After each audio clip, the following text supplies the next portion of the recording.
เจ้าคณะภาค7เจ้าอาวาสวัดศรีโสดาพระอารามหลวงตำบลสุเทพอำเภอเมืองเชียงใหม่จังหวัดเชียงใหม่พระเดชพระคุณหลวงป่อท่านเจ้าคุณพระเทพปริยัติเจ้าคณะจังหวัดเชียงใหม่เจ้าอาวาสวัดเจ็ดยอดพระอารามหลวง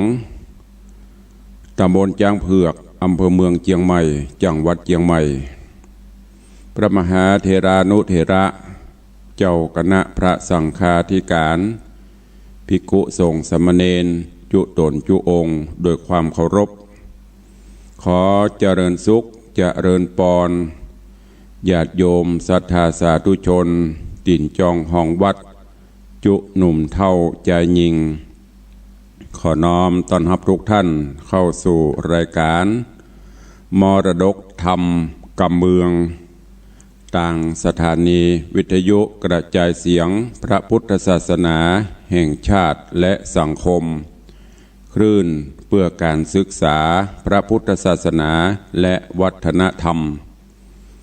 ส่งสัญญาณออกอากาศจากสถานีวิทยุวัดฝ่ายหินตำบลสุเทพอำเภอเมืองเชียงใหม่จังหวัดเชียงใหม่สถานีวิทยุวัดหนองกายตำบลสันปะยางอำเภอแม่แตงจังหวัดเชียงใหม่สถานีวิทยุ CM77 วิทยุอินเทอร์เน็ตล้านนาสถานีวิทยุพระพุทธศาสนาจังหวัดเชียงรายและวิทยุชุมชนเสียงต่ำสายหอกระจายข่าวตามวัดวาอารามตามหมู่บ้านต่างๆที่ได้ร่วมกันสดับรับฟังแล้วก็ปะกันลิงสัญญาณสู่ญาติธรรมบ่เต่าแต่นั้นขอเจริญสุขเจริญปอนญาติโยมที่สดับรับฟังตามหอกระจายข่าวตามเสียงตามสายบอกว่าจะเป็นตามวัดตามวาตามหมู่บ้านที่ต่างตุเจ้าหลวงต่างปอแก่ปอแคว้นหรือว่าเจ้าหน้าที่ของแต่ละหมู่บ้านได้เปิดให้ญาติโยมได้รับฟังกันอยู่ในเวลานี้ รายการนี้ดำเนินโดยตุลุงในวังอาตมภาพพระครูวิสิทธิ์ศรีลาภรณ์เจ้าคณะตำบลประแดดเจ้าอาวาสวัดวังสิงห์คำตำบลประแดดอำเภอเมืองจังหวัดเชียงใหม่เป็นผู้ดำเนินรายการก็น้อมนำเอาธรรมะสาระธรรมคำสอนปืนบ้านล้านนาหักษาหีดหอยมรดกธรรมกำเมืองมาเทศนาฮือญาติโยมได้รับฟังกันเป็นประจำกูเจ้าก็จะได้ฟังเสียงตุลุงในวังเจียวเนอะนำเสียงธรรมะมาสู่ญาติโยมตั้งแต่เวลา6 โมงป่ายซะหน่อยถึง7 โมงโดยประมาณส่วนพี่น้องต่างเจียงไฮ้ก็ฟังกันเมื่อค่ำยามคืนก็เป็นประจำถึงวันไม่มีวันหยุดก็ต้องขออนุโมทนากราบขอบพระคุณต่างท่านเจ้าผู้อำนวยการสถานีวิทยุทุกสถานีเจ้าหน้าที่ผู้ควบคุมดูแลเทคนิคการกระจายเสียงตลอดจนเจ้าของ Facebook ทุกท่านที่ได้ร่วมกันในด้านการลิงก์ก็ดีในด้านการกดแชร์ก็ตามเนอะขอบคุณทุกท่านมาณโอกาสนี้ตัวเองพายังบัดตื่นพายังบัดลุกเนอลุกได้แล้ว6 โมงป่ายแล้วตะกี้ได้ยินท่านเจ้าจารย์มหาประสิทธิ์เจ้าของวันเกิดแฮปปี้เบิร์ธเดย์วันนี้ห้องลุกกันไปครั้งหนึ่งละแต่เจ้าก็ตุลุงก็ห้องลุกแต่ว่ามันเจ้าไปแต่บัดนี้บัดได้เจ้าแล้วเนอะ6 โมงป่ายแล้วเป่งลึงแล้วบางทีก็ถ้าจะมีพระพิรุณฝนฟ้าตกอยู่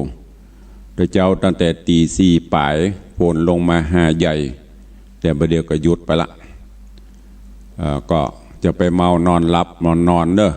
โอ้ฝนตกรับม่วนรับงานเย็นสบายนะลุกได้แล้วเนอะลุกได้แล้วขวายแล้ว ท ตรียมเนื้อเตรียมตัวเตรียมกายเตรียมใจที่จะต้องปฏิบัติกิจต่างๆในวันนี้เนอะ6 โมงปลายละ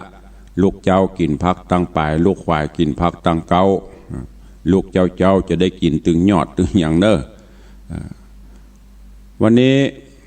ก่อนอื่นก็แจ้งข่าวเนอะมีงานที่วัดจังกำตำบลบะกอกอำเภอปะซางจังหวัดลำพูนญาติโยมทั้งหลายที่เป็นแฟนครับแฟนรายการของท่านเจ้าก็ไปห่วมเนอะงานอายุวัฒนมงคลครบรอบวันเกิดของท่านเจ้าอาจารย์มหาประสิทธิ์ที่วัดจังกำไปจะพบจะปะตุลุงกับปุ่นเนอะตอนบ่ายตุลุงจะไปช่วงบ่ายเพราะว่าปนิมนต์ช่วงง่ายเหมือนกันแต่ติดงานที่วัดปะตานวัดลัทธิวนารามปะตานอำเภอหางดงใกล้กันนี่ก็เลยขอตัวท่านเจ้าอาจารย์มหาประสิทธิ์จะไปยามค่ำยามแรงพูดก่อนยามบ่ายไม่ใช่แมลง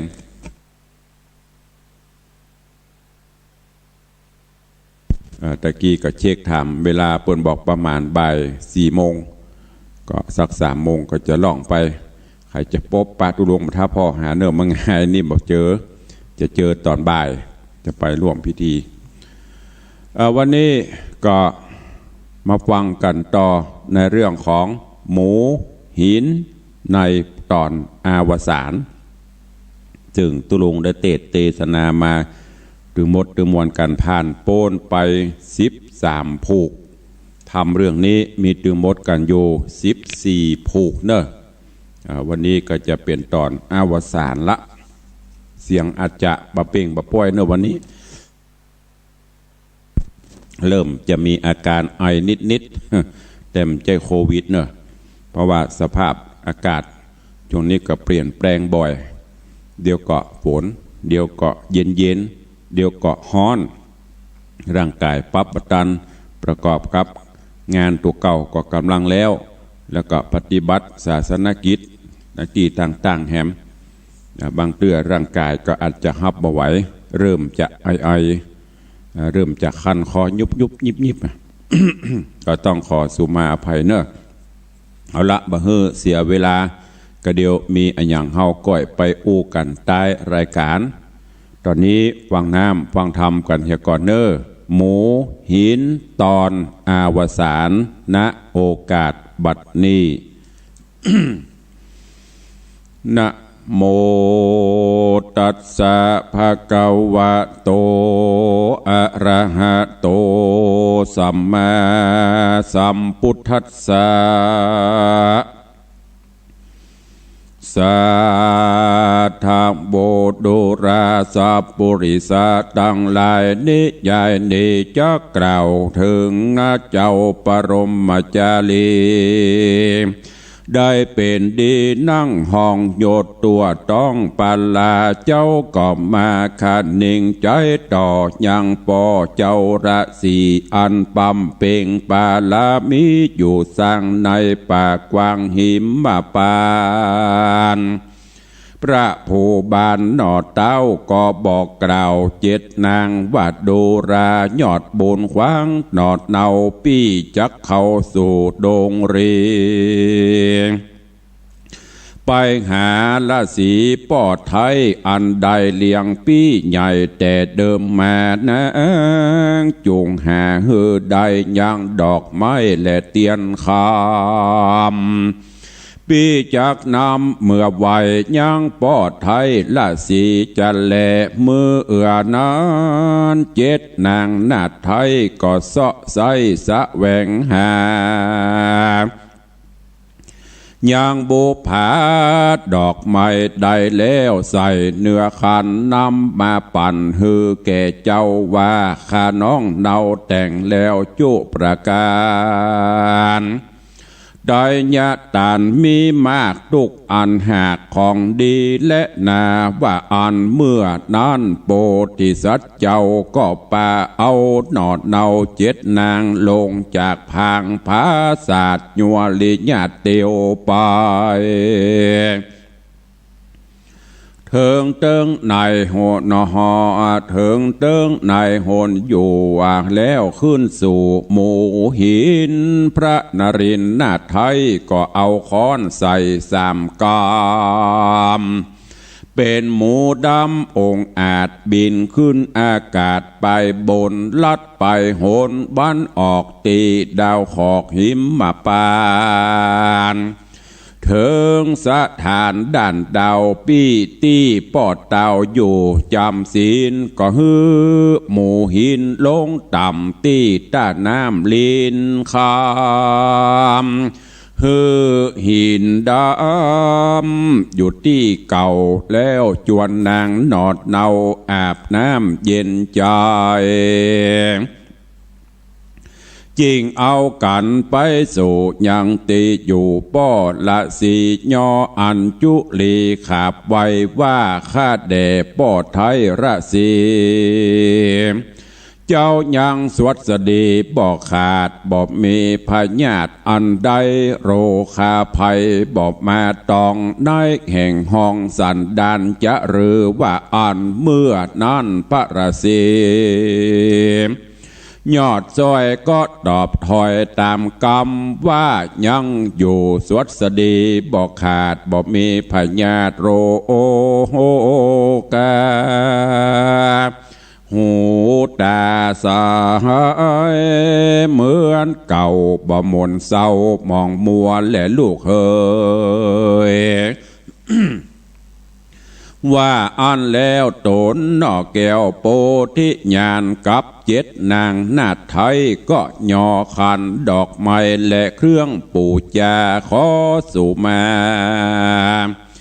ยังละสีตนป้อเจ้าระสีก็ปั่นปอนว่าฮือพระภูธรลูกเต้ากับนอดเนาเจ็ดนางมีสมปานแก่กราหือเป็น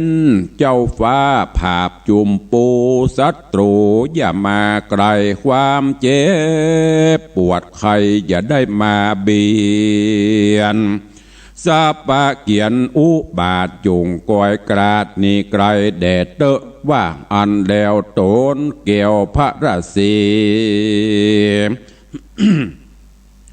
ก็ขายกำดีตานต่อว่าดูราลูกหักหน่อใจเดียวเจ้าเข้าดงเขียวป่าไม้ลัดดอยใหญ่หินผาสอหามารดาแม่เจ้าตั้งปีนอดเนาคัตติญะวงศาได้หันแล้วออกแกว่าอันเมื่อนั้นโพธิสัตว์เจ้าก็ไขเล่าตามมีฮือพระราศีป้อไทยได้หูจุอันก็มีและอันว่าโพธิสัตว์เจ้ากับนางนอดเนาโสภาก็หาผาลาหมากไม้น้ำใจและน้ำชันตั้งหัวมันหัวจวากมาอุปถากป้อละสีก็มีแหละนาอันว่าเจ้าราศีก็มาถลงพญาธิอายุหากสุดกรรมได้3 วันบอกกราดชีวิตขาดมรณะโบนำป่าไปเกิดที่จันฟ้าเลิศตุสิดาก็มีแล อันว่าโพธิสัตว์ตนผ่านแผ่วกับนางแก้ว7 นางก็เอากันส่งสะการยังปอแล้วก็ก่อเป็นเจดีย์ย่ออันจุลีโนบน้อมเบียน3 รอบประทักษิณแล้วก็ขี่หมูหินบินไปหอดถึงห้องยอดเวียงใจก็มีแหละนาตาโตปัฏฐาญะแลกแต่นั่นไปแน่อันว่าเจ้ายอดฟ้าปรมาจารีฮือเป็นดี แก่ไพร่ฟ้าทวนนาหมู่คนในอยู่สร้างไปโดยจอบประกอบโดยธรรม10ประการรักษาศีลหื้อตานไปบอดได้ขาดส่วนนางนาดลิลัวแดงผู้มีลักษณะแปลงทวนถูกกอผาสูตรได้ลูกใจงามญาติลาหามหลายหลังพร้อมนาฟังกันมาพระปิตาโดนป้อก็ใส่ชื่อว่าเจ้าน้อยหนอคัตติญราชจาลีก็มิหันเล่นนาทัดนั้นไปนาแถมเล่าอันว่าพระญาเจ้าพรหมตัตราชาก็มาดับยีดกลาดชีวิตขาดมรณะดังเศรษฐีสองขาผู้เฒ่าอันเป็นป้อแม่เก็บแม่เจ้าเทวีก็ดับอินทรีย์จีดขาดละพรากไว้เมืองโคโอนเอาจิตโต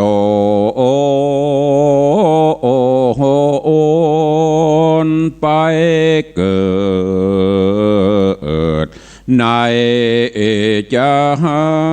นฟ้าเลิศญามาก็มีและในเมื่อเจ้า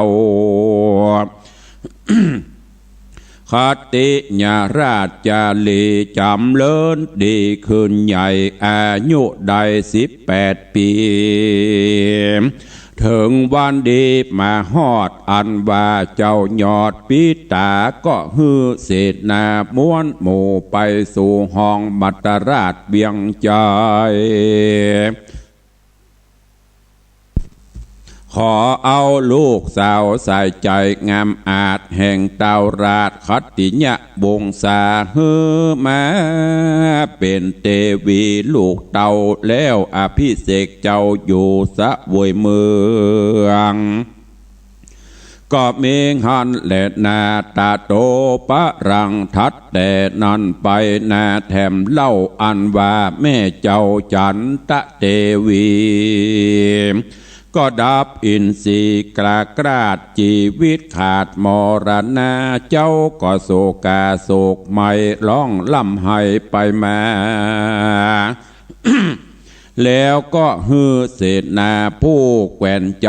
ไปบอกฮือปี้ไทยคัตติญะวงศาการปีมาถึงแล้วสองหน่อแก้วผู้บ้านก็ส่งสาการเจ้าแม่เป็นการใหญ่แต่มหาปางกันส่งสาการเมียนแล้วก็ยังซากแม่แก้วเทวีก็ก่อเจดีย์กวมไว้แล้วสองหน่อไทยก็คืนมาอันว่าเจ้าคัตติญะวงศาปี้เจ้าก็ปอกเต่าคืนไปสู่เบียงใจพาศาสตร์ในมัตตราชบุรีก็มีหันเล็ดนา อันว่ามหาสัจเจ้าโตนั่งเกลาประจากับนางกัญญานาถไทยคือนางดอกไม้7 นางก็เฮือตานและรักษาศีลไปบอกขาดกันเสียงจาดอันเป็นคนก็เอาโตนไปเกิดตีจันฟ้าเลิศตุสิดาตุคนก็มีหันและนา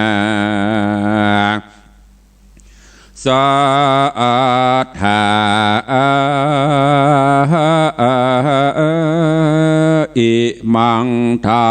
มเตสนังอาหาลิตวาสัทธาสัพพัญญูตนผ่านแพ้วการดำมาแล้วยังทำมาเทศนาจาตกะอันนี้ดังอันพระจักจุ่มหนุ่มมายัง อติตะปัจจุปันนะมาเตรียมกันฮือแจ้งก็จริงแสงเตสนาว่าภิกขเวดูราภิกขุตั้งหลายอันว่านางกาไว้ใจบาปก็หักมาได้นางจินจามณวิกาแผ่นดินหนาโอดบอดใดยะจองไว้เอาลงเปลวไฟวงวูบใหม่ตกอยู่ใต้อเวจีในกาละบัดนี้และอันว่าราศีอยู่ป่าไม้เลี้ยงนอไทยโปธิญาณ วันนั้นนาก็หากมาใดมหากัสสปะเถระในกาละบัดนี้แลอันว่าพญาอินโตนองค์อาจอุ้มเจ้าจากกงกาวันนั้นนาคือหากมาใดตานอนุรุทธะเถระในกาละบัดนี้แลอันว่าพญานาคก็หากมาได้ด้านอัสสชิเถระในกาละบัดนี้แลอันว่าเจ้าราศีตนเป็นป้อเก็บแห่งนางดอกเป่าแดงวันนั้นนาเกิงหากมาได้ต้านขวัมปฏิเถระในกาละบัดนี้แลอันว่าจันตะอมมาตเตียวพระบาทตนธรรมบอกกระทำเครื่องโคดบัดนี้โสติยมมาก็หากมาได้ฉันนะอำมาตย์ในกาละนี้แลอันว่าพญาสังกัสสะผู้ใจบาปได้ขณะหิงสายังมหาสัจเจ้าหือทุกโศกเศร้าโศกาวันนั้นนาคือหากมาได้ตานเทวทัตเห็นในกาละบัดนี้แหละนาอันว่าพญาพรหมทัตวันนั้นคือหากมาได้พญาสลีสุทโธธนะป้อพระตถาคตในกาละบัดนี้แหละนาอันว่านางจันตะเทวีงามแง่อันเป็นแม่เจ้าปรมจารีวันนั้นนะคือหากมาได้นางสลีมหามายาแม่พระตถาคตในกาละบัดนี้แลอันว่านางลิลัวแดงดอกไม้คือหากมาได้นางยะโสธรางามแง่อันเป็นแม่เจ้าราหุนเถนในกาละบัดนี้แหละนาเสสาปริสาอันว่าปริสัทอันเหลือกว่านั้นคือหากมาได้ปริสัททั้งสี่คือภิกขุและภิกขุณีอุปาสกาอุปาสิกาในกาละบัดนี้และปรมจารีอาหาเมวะอันว่าเจ้าปรมจารีนาไทยคือหากมาได้พระตถาคตโตนเป็นตีจังตีเปิ้งแก่โลกตั้งสามในกาละบัดนี้และนาเตสนาปริโยสาเนในมือแล้วลาสธรรมเตสานาอันนี้ดังอันว่าปริสัทตั้งหลายก็ได้ตั้งอยู่ในธรรมวิเศษมีประเภทว่าโสตาปฏิภลาเป็นตนตามกตที่การบุญสมปานแห่งตนก็มีว่านอนและนา ตุมเหพระวันตาสูต้านต่างลายจุ่งทะลงจำไว้ฮือเป็นไม้ไตสองนำตางอย่าละวางธรรมพระเจ้าจุงมันเข้าสู่อารามปั๊มเปงตามแต่ใดกระทำใจหากมิลาย ทุกเจ้าง่ายอย่าขาดเข้าพินที่บาทจังหันจุงปากันกระทำบุญฮือตานรักษาศีลภาวนาไปใจเตียงจักไกลแก่เนลปานก็มีโดย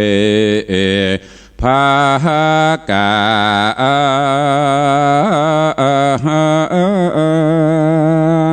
ดังกล่าว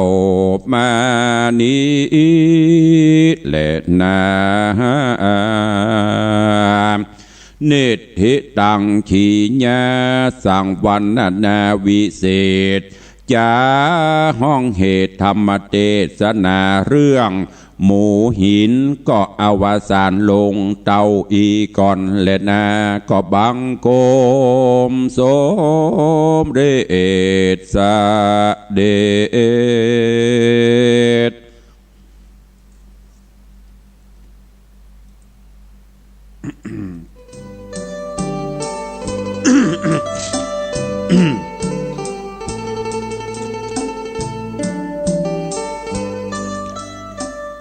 พระธรรมเทศนาเรื่องหมูหินจบปริปุณนังอาวสานลงเป็นตีเรียบร้อยจำนวนตึงมดตึงมวล14ผูก14ตอนอาตมาภาพตุลุงได้เทศนาฮือญาติโยมได้รับฟังกันจบไปทุกบททุกบาทซึ่งเนื้อหาสาระในพระธรรมเทศนาญาติโยมทั้งหลายฟังแล้วเก็บแกะกรไกเอาสารธรรมน้อมนำไปประพฤติปฏิบัติคือปฏิบัติตนปฏิบัติตัวเหมือนดังโพธิสัตว์เจ้าคัตติยะวงศาปรมจารีซึ่งถึงแม้นญาติโยมทั้งหลายเกิดมาคนเฮาเกิดมามีกรรมมีเวรเหมือนกันหมดแม้แต่องค์พระผู้มีพระภาคเจ้าพระองค์ท่านก็ยังใจกรรมหลายภพหลายชาติกว่าที่จะได้มาตรัสรู้อนุตตรสัมมาสัมโพธิญาณอย่างทำหมู่หินปังเมื่อเกิดมาเป็นโพธิสัตว์เจ้าบรมจารีก็โดนเปิดขำเปิดเขโดนกันโดนแกล้งต่างๆนานาแม้แต่ป่อก็ฟังกรรมโสนซอของผู้ที่เป็นศัตรูอย่างแม่น้ากาไวโสนซอสปะสปันป่อก็หูลู่หูตุกไปตัวบบิติดพิเคราะห์พิจารณาเอาเปิ่นไปไหลใส่เปตะก้อนนั่นมันเมื่อสมัยดึกดำบรรพ์นั่นพิธีชำระโทษก็คงจะเป็นพิธีที่อันเนี้ยไหลแปรใส่แปรไหลน้ำเนี่ยก็คงจะเป็นพิธีที่ดีที่สุดในตอนนั้นเพราะว่าเวลานั้นดึกดำบรรพ์ตอนนั้นแม่น้ำสายต่างๆก็คงจะกว้างขวางเหมือนทะเลเนี่ยเมื่อแต่อย่างน้ำปิงบรรเทาเมื่อก่อนมันกว้างแต่ประเดี๋ยวนี้โลกมันเจริญขึ้นน้ำเปลี่ยนสายก็เลยทำให้จีดไปการทำโทษแต่ก่อนเปิ้นเอาใส่เปใส่อย่างไรไปแล้วแต่บุญแต่กรรมแต่ผู้มีบุญอย่างเปิ้นว่าน่ะบุญรักษาคนเฮาตกน้ำบ่ไหลตกไฟบ่ไหม้ความจริงก็คือความจริงความซื่อสัตย์สุจริตโพธิสัตว์เจ้ากับแม่ไหลกันไปจนกระทั่งแปรแตกก็ปัดไปคนตีคนต่างเตปาอาหักเปิ้นก็ส่องหูเล็งหันเปิ้นก็ต้วยมารักษาพอเฝ้าบ่ให้ได้เป็นอันตรายจนสุดท้ายโดยบุญญาบารมีก็ได้ปิกมาปกครองบ้านปกครองเมืองกันอันเนี้ยญาติโยมทั้งหลายคนเฮานั้นจ จะถึงความสุขสำราญบันใจได้มันก็ต้องฝ่าฟันปัญหาอุปสรรคต่างๆนานามาก่อนมีดก่อนที่มันจะเป็นมีดมีคมกริบมันก็ต้องผ่านการตุบการตีการเอาการเผาคนเฮาก็เหมือนเดียวกันไม่ใช่ว่าจูแม้กระทั่งเกิดมาบนกล่องเงินกล่องทองแต่ถ้าบ่มีศีลบ่มีธรรมสุดท้ายก็ต้องกลับกลายเป็นยาจกวันนี้พกขอตานได้เหมือนกันตรงกันข้ามคนที่เกิดมา ในกล่องตุกป่อแม่ตุกยากแต่ด้วยความวิริยะอุตสาหะมีความเปลี่ยนพยายามสร้างหลักสร้างฐานที่สำคัญจิตใจมีศีลมีธรรมบ่ไปเบียดเบียนไผถึงแม้นจะทุกข์จะยากก็บ่สร้างความเดือดร้อนให้กับไผตรงกันข้ามช่วยเหลือแนวเท่าที่จะทำได้บุญบารมีเหล่านั้นจึงได้มาสนองตอบสุดท้ายก็ได้มาพบกับความสุขอย่างที่หลวงพ่อ พุทธพจนวรพรที่เปิ้นได้กล่าวไว้เป็นบทธรรมะเตือนใจความร้อนอบอ้าวจะมาก่อนฝนความลำบากยากจนจะมาก่อนความสุขท่านทั้งหลายลองสังเกตพอฝนจะตกนี่มันจะอบอ้าวยันตะวาแมลงนี่รู้สึกว่ามันจะฮ้อนอบอ้าวหน่อยนะพอดึกดื่นมาฝนก็เทลงมานี่เป็นสัญญาณบ่งบอกคนเฮาก็เหมือนกันเมื่อจะสุขมาก็ต้องทุกข์มาก่อนที่เปิ้นได้ดิบได้ดีเดี๋ยวเปิ้นก็ต้องผ่านเหล่านี้มาหมดยกเว้นลูกมหาเศรษฐีที่มีเงินเป็นหมื่นเป็นแสนล้านเป็นพันล้านแต่ถามว่ามีความสุขก็บ่สุขเพราะบ่ได้ผ่านการทุบตี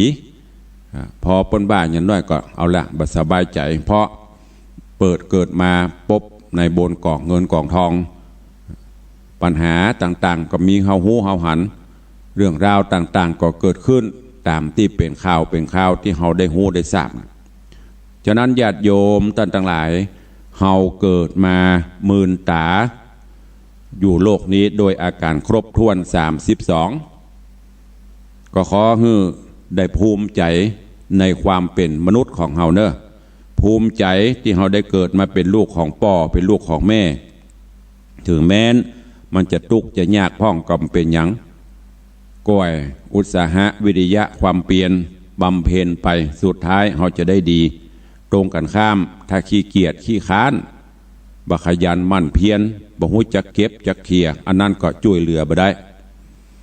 ที่สำคัญถ้าบ่าวหลักธรรมมาใช้ในการดำเนินชีวิตประจำวันปล่อยตนปล่อยตัวไปประชดประชันชีวิตว่าเกิดมาแล้วจะตาชีวิตลิขิตมาเป็นลูกคนทุกข์คนยากแล้วก็บ่ปฏิบัติตนบ่ปฏิบัติตัวบ่มีวิริยะอุตสาหะความเพียรปลายปอมาโตดป่อโตดแม่แหมว่าป่อแม่ยังมาหิมาหายังมาทุกข์อันนั้นซ้ำจมธรณีใหญ่เนอะฉะนั้นญาติโยมทั้งหลายฟังธรรมเทศนาเรื่องหมู่หินนี้แล้วได้สาระดีๆในพระธรรมเทศนาเก็บไปคิดพิจารณาเอาไปใช้ในการดำเนินชีวิตประจำวันแล้วเราจะพบกับความสุขสำราญในอนาคตการได้ฝากฝังไว้กับญาติโยมสาธุชนทุกท่านที่ได้ติดตามรับฟังตั้งแต่ต้นมาจนอวสานในวันนี้ในวันต่อไปอาตมาภาพตุลุงก็จะได้นำเอาทำเรื่องใหม่มาเทศแต่จะเป็นเรื่องอย่างนั้นก็ก่อยท่าฟังกันไปเนอะวันนี้ก็ในเรื่องธรรมเทศนาก็โปร่งวางไว้แต่เพียงเท่าอี้ก็เข้ามาสู่ โหมดท้ายรายการในวันนี้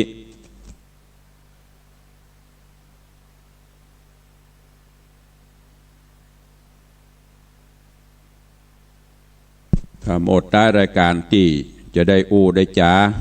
เรื่องราวต่างๆเพราะเวลาก็ใกล้จะหมดละก็เป็นปฏิบัติกันมาตะเอียดเนาะท้ายรายการถ้าพอมีเวลานักพ่องน้อยพ่องก็จะได้ได้จ้าเปิดหน้าไมค์สนทนากับญาติโยมศรัทธาแต่ส่วนมากตุลุงก็จะบ่ค่อยเบียดเวลาของสถานีก็จะคือธรรมะใจเวลาของสถานีคือคุ้มจะเหลือเวลาประมาณ5 นาที6 นาทีใต้ๆแต่วันนี้ทำจบลงปริปุณังอวสานไปก็เหลือเวลาแถมประมาณ10 กว่านาที ก็วันนี้ญาติโยมต่างหลายเนอะดังที่ตุลุงได้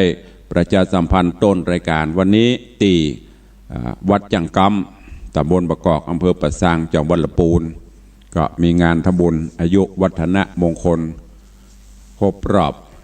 56เพิ่นจะหนุ่มกว่าตุลุงไปปีหนึ่ง55 56นะถ้าจำบ่ผิดตุลุง57ไม่ใช่บอกหวยเนอะก็ไปร่วมกันเนอะใครที่มีเวลา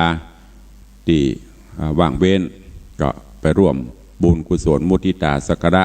สืบโหราชตาร่วมกิจกรรมงานที่วัดจังกำตำบลประกอบอำเภอปะซางจังหวัดลำพูนเพิ่นมีมาตั้งแต่ตะวาแมลงละแล้วก็วันนี้ก็มี2 ภาคเจ้ามีสืบโหราชตาภาคบ่ายก็จะมีพิธีทำบุญแห่มและที่วัดลัทธิวนารามปตานตำบลสันผักหวานอำเภอหางดงก็วันครบรอบอายุวัฒนะมงคลวันเกิดของท่านเจ้าพระโคอุดมกิตยากรท่านเจ้าคณะตำบลสันผักหวานเจ้าอาวาสวัดลัทธิวนารามปตานอันนี้60 ปลายก็จะได้ทำบุญพิธีอายุเพื่อความเป็นสิริมงคลก็เชิญญาติโยมทั้งหลายไปร่วมงานโดยพร้อมเพียงกันแต่ว่าตุลุงได้อนุโมทนาขอบใจขอบคุณญาติโยมทั้งหลายก็เฮายังอยู่ในช่วงการบนห้องไว้อย่างในช่วงของการตีขอบคุณอนุโมทนาเพราะงานวัดวังสิงคำแล้วไปเมื่อวันที่21-22ซึ่งญาติโยมศรัทธาเฮาได้มาร่วมงานกันอย่างมากพวงหลวงหลายป้ากันสละเวลามาสู่ร่มอารามห่วงแก้วทั้ง3วัดวังสิงคำงานก็ราบรื่นเรียบร้อยไปละตุลุงก็ได้อนุโมทนาขอบคุณกับญาติโยมทั้งหลายแล้วก็ตอนนี้เฮามีกองบุญใหม่ที่จะได้เกิดขึ้นนั่นก็คือบัดนี้ก็มีเจ้าภาพเจ้าศรัทธาเปิดได้มาประวรณาร่วมที่ได้มาหูมาหันได้มาไหว้มาสารูปพระพุทธเจ้าในวิหารหลวงซึ่งเฮาได้ร่วมกันประดับตกแต่งซ่อมแซมบูรณะตั้งแต่ฝ้าเพดานทาสีตกแต่งปูพรมจบลงไปแต่ว่าไปพอสารูปพุทธเจ้าก็เศร้าหมองบะเป่งใส่ไว้ยะเจ้าภาพเจ้าศรัทธาอันมีโยมปีไอธนวัฒน์โยมปีทัตพิชาสุสิงคำก็ได้มีกุศลและจิตเจตนาศรัทธาปวารณาขอร่วมเป็นเจ้าภาพเก้านำปาญาติธรรมเฮาปิดทองสารูปพระพุทธเจ้าพระพุทธรูปทุกองค์ที่ในวิหารหลวงซึ่งมีจำนวนกันหลายองค์อยู่โดยพี่ไอธนวัฒน์โยมปีทัตพิชาสุสิงคำร่วมเป็นเจ้าภาพปิดทององค์ใหญ่3 องค์ซึ่งราคามันแตกต่างกันศาลาเพิ่นมาคิดคำนวณแต่ละองค์มันจะบัดเท่ากันมี3 องค์นี่ก็มีองค์80,000องค์98,000แล้วก็องค์50,000รวม3 องค์ที่ปีอาธนวัฒน์ปีทัตพิชาสุสิงคำรับเป็นเจ้าภาพไป3 องค์เป็นจำนวนเงิน230,000 บาทท้วนแล้วก็มีป่ออาจารย์บุญมาแม่ตุนแก้วทาคำแปลงพร้อมลูกหลานก็รับเป็นเจ้าภาพพระองค์ใหญ่แห่ง1 องค์จำนวนเงิน70,000 บาทแล้วก็มีตุลุงศรัทธาฮับตุลุงบ่ฮับก็ดูบดีก็เลยเฮานำปลาเปิ้นตุลุงก็ฮับแห่ง1 องค์เป็นเงิน50,000 บาท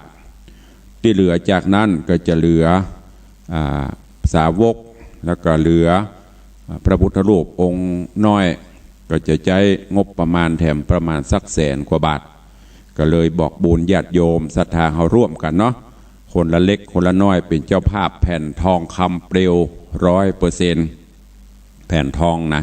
ไม่ใช่ทองคำมันที่เป็นแท่งเป็นอย่างนั้นไม่ใช่อันนี้แผ่นทองคำเปลว100%ที่จะเอามาปิดแผ่นละ10 บาทก็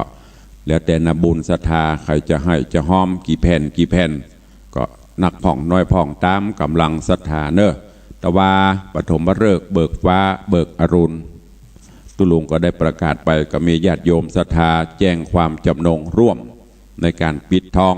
เพื่อพระรานิสงฆ์พญาปัญญาเฮาจะได้เลี่ยมเซลมั่นคงผิวพรรณวันนะจะได้มดยศสดใสเกิดจัดใดเฮาก็จะพบปะแต่ความสุขความเจริญด้วยบุญกุศลก็ขออนุโมทนาบุญเด้อกับโยมแม่จำนงเขื่อนคุ้มร่วมโมทนาบุญเป็นเจ้าภาพ20 แผ่น200 บาทแม่ครูเหรียญทองจันทีเจ้าภาพ100 แผ่น1,000 บาทแม่ไพฑูรย์ศรีมินิพันธ์บวกเป็ดสันกับแปง20 แผ่น200 บาทแม่สุพัฒน์เอี่ยมเจริญอันนี้ร่วมบุญกฐิน500ร่วมเป็นเจ้าภาพแผ่นตองแหม50 แผ่น500รวมเป็น 1,000 บาทโยมปีไอบุญมีปีวัลภานรตะแม่ออนเชียงใหม่รวมเป็นเจ้าภาพ50 แผ่น500 บาทโยมป่ออรุณแม่สุวรสใจโตประซักหลวง30 แผ่น300 บาทท่านอาจารย์ณัฐวุฒิสิริวัฒโนวัดหนองกายรวมเป็นเจ้าภาพ88 แผ่นอันนี้เพิ่นบอกทวานะเพิ่นเอาเลข8เลขมงคลมา880 บาทแม่แสงจันทร์ชัยทิพย์พร้อมลูกหลานบ้านหนองจ้อมสันทรายอุทิศกุศลฮือป่อสุรศักดิ์ชัยทิพย์50 แผ่น500 บาทโยมบัวคำสุวรรณบ้านวังสิงคำปีอุทิศกุศลไปหน้าแล้วก็ฮือแม่เฮือนมูลป่ออุ่นแม่ลาเกียวฟู20 แผ่น200 บาทโยมแม่บุญพินอ่ำคด20 แผ่น200 บาทแม่จินดาคำจินะเหล่าประฝาง20 แผ่น200 บาทแล้วก็แม่อัมพาสวยราช30 แผ่น300 บาทอันนี้เป็นรายนามของเจ้ามูลสถานเนอะตีห่วมงานติจะปิดทององค์สารูปพระพุทธเจ้าสารูปพระเจ้าในวิหารหลวงของวัดวังสิงคำก็เชิญชวนจนกว่ามันจะครบเนอะไม่มีกำหนดศาลาก็คงจะแล้วเดือน12ศาลาจะเริ่มลงมือก็ขออนุโมทนาขอบคุณตัวกับทุกท่านส่วนงานบุญกฐินของวัดวังสิงคำก็กำหนดต่อถวายวันอาทิตย์ที่25 ตุลาคมเป็นวันทำบุญตอดกฐินก็สามัคคีร่วมแรงร่วมใจกันเพราะว่าปีนี้กฐินเงียบปิ้งโควิดเล่นงานเลยดักปิ้ง ไม่มีใครมาจับมาจองถ้าเปิ้นมีมาเปิ้นกำหนดวันมาเฮาก็จะโยกไปร่วมเปิ้นนั่นเนอะแต่ว่าถ้ามันมีใครมาเฮาก็กำหนดเอาวันเดิมของเฮาอาทิตย์ที่25 ตุลาคม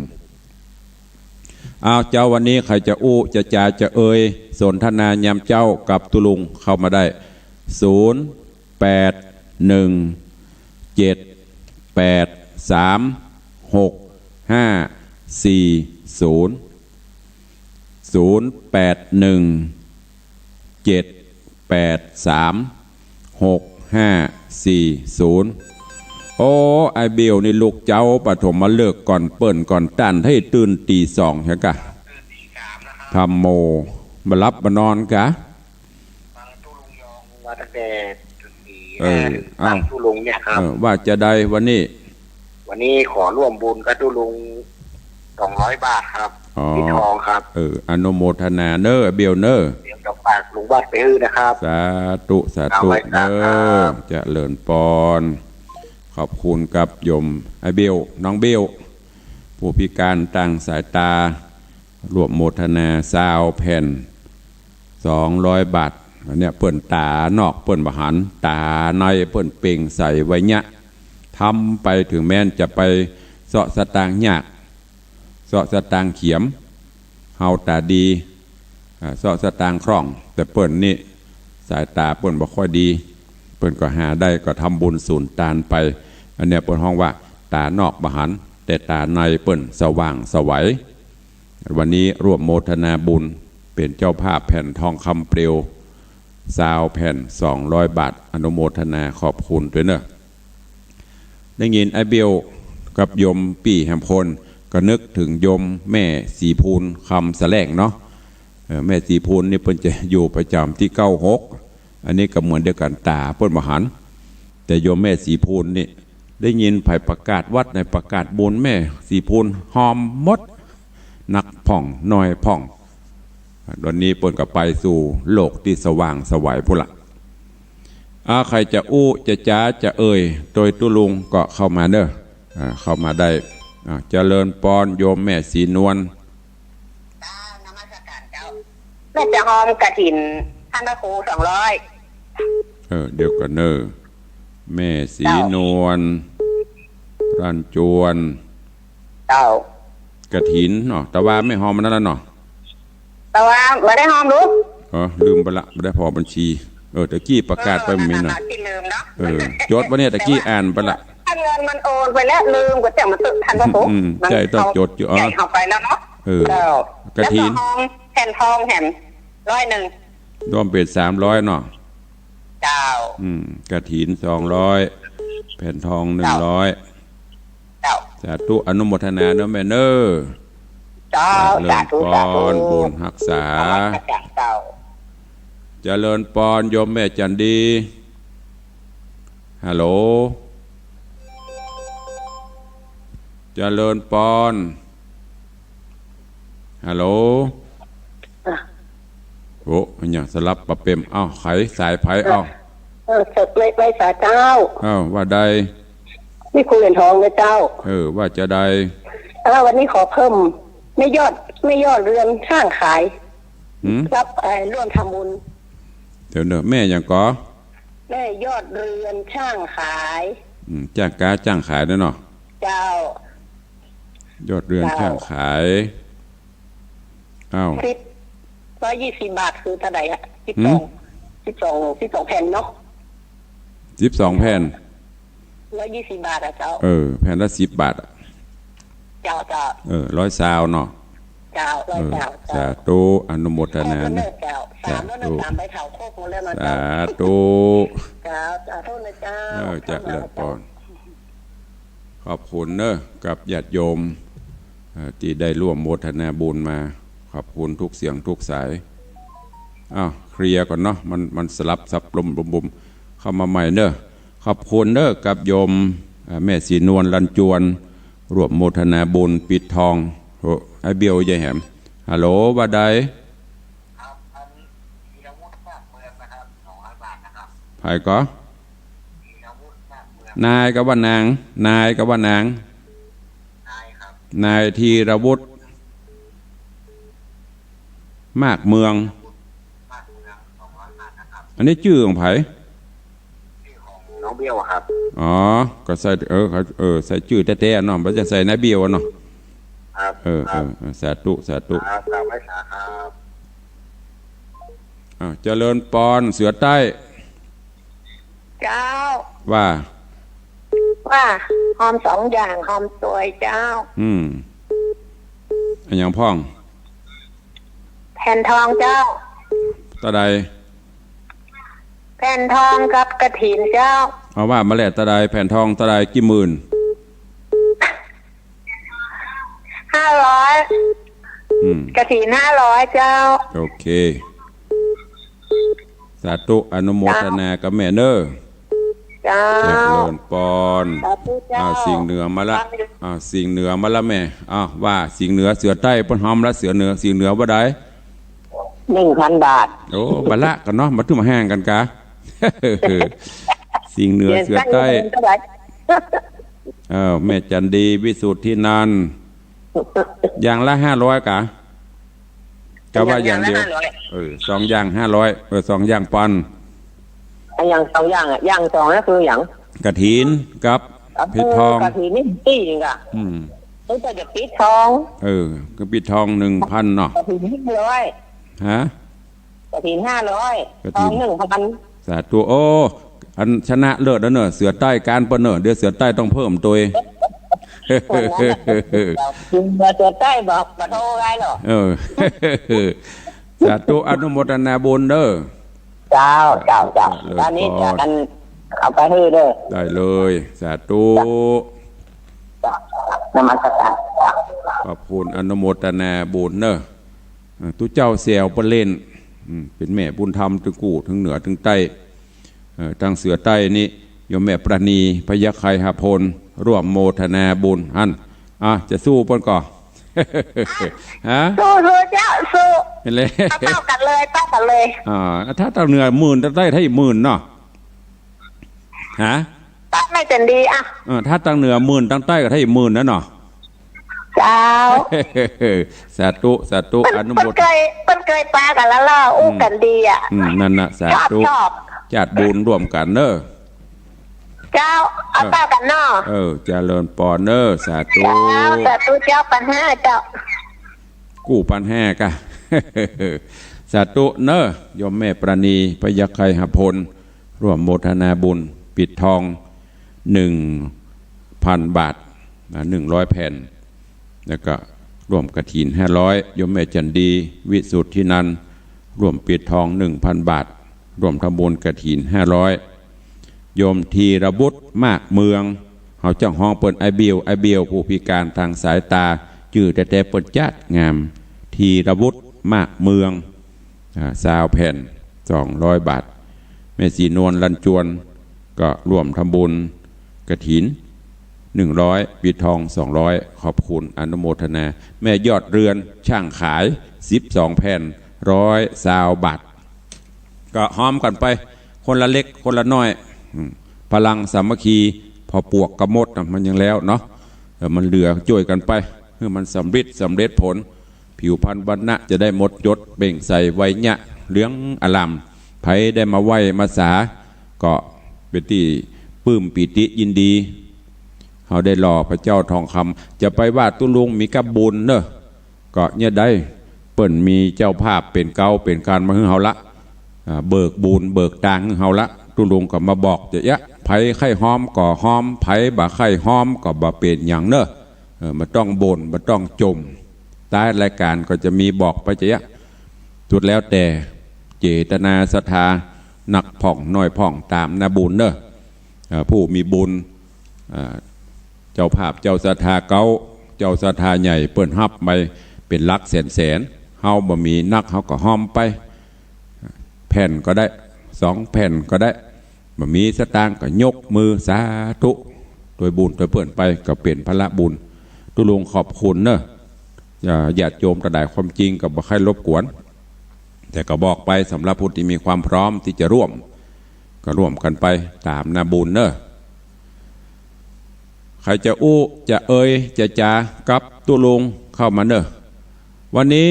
ถามว่าตุลุงอยู่วัดก็ไม่ได้อยู่วันนี้มีศาสนกิจอย่างที่ได้แจ้งไป9 โมงป่ายจะไปเจริญพระพุทธมนต์ที่วัดลัทธิวนารามปตานเวลาบ่ายนี้ยังอยู่บ่ายโมงบ่าย2บ่ายโมงเที่ยงปลายบ่ายโมงนี่อยู่แต่บ่าย3จะล่องไปจังกำประสางพี่น้องทางใต้บ่ได้มาวันนั้นจะไปห่วมบุญกับตุลุงกับพระกันปุ้นได้ถ้าช่วงเมื่อไงนิ่มปะเนอะเพราะตุลุงจะไปปุ้นตอนบ่าย3จะล่องไปงานเพื่อมีตะกี้ถามท่านอาจารย์มหาว่า4 โมงวันนี้วัดไฟหินก็ถ่ายทอดสดรายการเนอะให้พี่น้องได้ฟังกันบรรยากาศที่วัดจังกำเจริญปอนรัชการเจ้าท่านฟังอยู่นะเจ้าแต่กระแปงเจ้าสาธุอนุโมทนากำลังใจเจ้าสาธุอนุโมทนาเนอะแม่เนอะเจ้าดูวนโต๊ะก่อบ้านถ้าจะวางสายไปก่อนแต่ว่าแต่เจ้าถ้าจะถั่วมดเนาะแต่เจ้านี่ฝนตกไข่ใบไม้แต่เดี๋ยวนี้เป่งละตะกี้ถามท่านอาจารย์มหาประสิทธิ์ว่าเขาได้เตียนก่อเตียนขอเมตตาเทวดาเล่ม9,999 บาทเอากะกูเล่นบ่ได้มันตัดไผ่ตัดมันเนาะของจะอีถ้าตัดเฮาก็โป้นไปทำตัดโดนปนตกกับเป็นยังมันแน่ของเปิ้นมีอยู่ก็เหลือเวลาแถมประมาณ2 นาทีก็จะจับพอดีทันสกรรมเป้งหมดเวลาละก็ขอนำรายการจากไปก่อนเนาะวันพุธไม่เจ้าปะกันต่อวันนี้ขอความสุขสวัสดีบังเกิดมีกับทุกท่านเนอจัตตาโรธรรมาวัตันติอายุวันโนสุขังพลัง